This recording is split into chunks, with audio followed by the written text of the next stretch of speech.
Hi, I'm Erin Brady. I'm about to tell you the profound near-death experience I had, and I don't want to scare you, but want to offer you my personal account so you don't find yourself in a situation like mine before it's too late. The story is graphic, so I must warn anybody that might be triggered by what I am going to share with you. I had been in a very abusive relationship, well, several of them. But the last one I was in literally killed me. I had been living in a toxic world. I had a difficult childhood which led to me leaving my home as a teenager. I had to find ways to support myself, and being young and pretty, I got involved in stripping, and one thing led to another, if you know what I mean. I made a lot of money, but then, one day, he walked in, my ex. He was handsome, tall, charismatic, and educated. He offered to take me out, and I felt like, wow, this is my pretty woman moment. He seemed like a good guy at first, and he treated me well in the beginning. I was quickly swept off my feet, and we moved in together. He had a big house and bought me a car, and eventually he told me I didn't have to go back to work. The relationship became more and more unhealthy as the months passed, and he became more and more controlling, and then the physical abuse began. At first he was apologetic, and I thought he was being genuine. Then it got really bad one weekend and wouldn't end. I was so embarrassed and had nowhere to go, so I stayed suffering in the relationship while trying to plan my escape. He was my lifeline, so leaving him was not going to be easy, and he had access to my bank account, credit cards, and could track my every move. I started to work on the side, making extra cash on the computer when he was at work, doing simple bookkeeping, which he had taught me to help him with his business. I started to set money away in a new online account I had opened and tried to stay out of my ex's way, trying to remain on his good side and not doing anything that could trigger his anger. He had an upcoming business trip where he was going away for a weekend, and I knew that would be the perfect time to plan my escape. I had enough money at this point to get up and move anywhere, and planned to move to a different state where I could start over. I had a couple of bags packed, nothing big. I didn't want to take anything he gave me, which was almost everything. I wanted a clean start where I wouldn't have any reminders of him. I had suffered so much physical, mental, and emotional abuse. I was ready to finally put him behind me once and for all, without any false thoughts of things getting better. I was ready to take off, and had set up my Uber for the day and time I was to make my escape. What I had not realized was that I had received a notification confirming my pickup time that had been sent to my ex's phone as well. So as I was waiting patiently for the ride to come, I saw my ex pulling into the driveway. He had canceled my ride, and I saw him walking up the walkway to the front door. I quickly tried to remove my suitcases as he approached. I was able to hide them in the closet before he came in, and as he walked in, all cool and collected, he set his keys down and locked the door behind him. I tried to dial 911, but my hands were shaking and I was not even sure I hit any of the buttons. Then he looked me up and down and said, "Where do you think you are going?" Then I started to feel his fists beating me, first in my face and then my body. I remember being on the floor and trying to cover myself, but he started to kick me. I remember I went from feeling all the pain to suddenly feel myself disconnected from my body. I was dying. I felt my soul leave my body, and I saw my body on the ground and saw him there kicking me, with rage in his eyes, looking like the devil himself. His face was red and angry, and I wasn't moving any longer. He stopped and I saw him reach down and check for my breath, but there was none. He calmly got up and took his shirt off, and I was so angry I was trying to shout at him, but he didn't hear anything. Then I felt the incredible pull of something behind me. I turned and I saw an angel surrounded in light. I started to go towards the warmth I felt, and I didn't want to leave myself, but the pull to go was stronger. I was then taken towards a big opening that appeared before me. The opening looked small at first, and then became bigger as I was pulled in. I was floating and going faster towards what looked like a group of tall beings enshrined in light. Things opened up into a huge field of flowers, and a sky that looked like nothing I had ever seen before.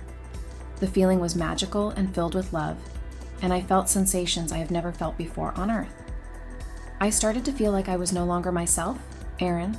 Instead, I felt like I was part of something much bigger.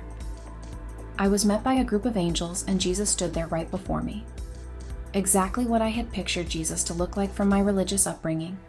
He looked at me with love in his eyes and told me I had died. I was so confused. I felt like it was one big vivid dream, but then I remembered what happened. I was beat to death by my ex. Then all of the sadness returned, for me, for my life, for how things had turned out. Jesus told me that my life had been a difficult one. He walked me down a path in the middle of the field of flowers, and we had a long conversation. He was patient with me as I asked him all the questions that came to my mind. He told me how my life had led me towards a path of hardships, and how my life was a direct result of the choices I had made. He told me that men and women were given free will, but how I lived would affect how I died. I was angry. I said, "But he beat me, he was controlling and manipulative, he wouldn't let me leave him." He then showed me my life, the different times him and the angels had sent others in my life to guide me, but time and time again, I chose the wrong path. He showed me how I was offered help in different forms, but I always chose wrong. Things had started when I was young. I made a bad choice in my friends and left my home, trusting in evil people who only exploited me. He showed me how I had been brought up learning about God with my religious upbringing, but always rebelled against any of its messages. He told me that in all that time, he had not given up on me, that he and the angels had brought me help time and time again, but that I was destined to repeat my mistakes, no matter where I went or who I surrounded myself with because of how sick my mind had gotten. However, he looked at me with love in his eyes and told me, "We can give you one last chance if you choose to go back." He showed me where I had been lying on the floor, and I saw the phone I clutched in my hand, and the emergency call went through. There was a voice on the other end of it. I could see my ex frantically in the kitchen looking for cleaning supplies. I saw him trying to look for ways to dispose of my body. I looked at Jesus, and he told me there was still time. He told me that if I went back, I would be able to help others who were just like me. He told me of my good qualities, reminded me that I was virtuous and kind towards others like him, but that I had to also remind myself that back on earth, I had to have boundaries as there was evil that existed around me. I told Jesus that I would be willing to go back if he would promise me to continue to send good people in my life, and that this time, I wouldn't make the same mistake. I would choose the right path. I would stay away from the toxic people that crossed my path. I would beware of wolves in sheep's clothing. Then an angel came over to me. I felt her take me, and her wings covered me like a soft blanket, and then everything went dark again. I woke up in the hospital bed. I was in a tremendous amount of pain. There was a nurse there with me, and at first I thought she was the angel I had seen in heaven. She ran to get the doctor, and they both stared down at me. They asked me if I could hear them, and I was only able to moan and groan in response. I said my ex's name, and the nurse looked at me and said, "You are safe, Erin. He has been arrested and charged with attempted murder." I closed my eyes again and fell asleep for a very long time. I woke up again more lucid and clear. The nurse brought the social worker and a detective when I was able to talk. They reassured me like the nurse that I was going to be safe. They explained what had happened and how the police and ambulance had arrived shortly after what I remember seeing from heaven. They told me I had died and how they were able to bring me back to life.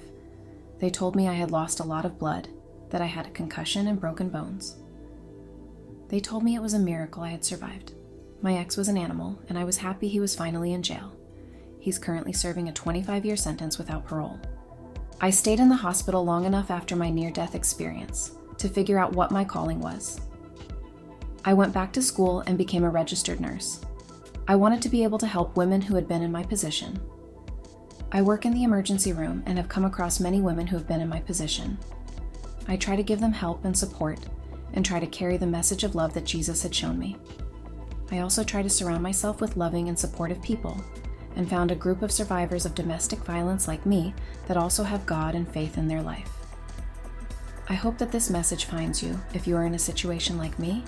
Please know there is help for you if you need, and don't wait until it's too late. Thank you for watching. If you're intrigued by the mysteries of the mind, subscribe for more deep dives into the unknown, and don't forget to hit the thumbs up button. If you are in an abusive relationship, don't hesitate to call the domestic violence hotline in your area for assistance. Until next time, keep questioning the world around you.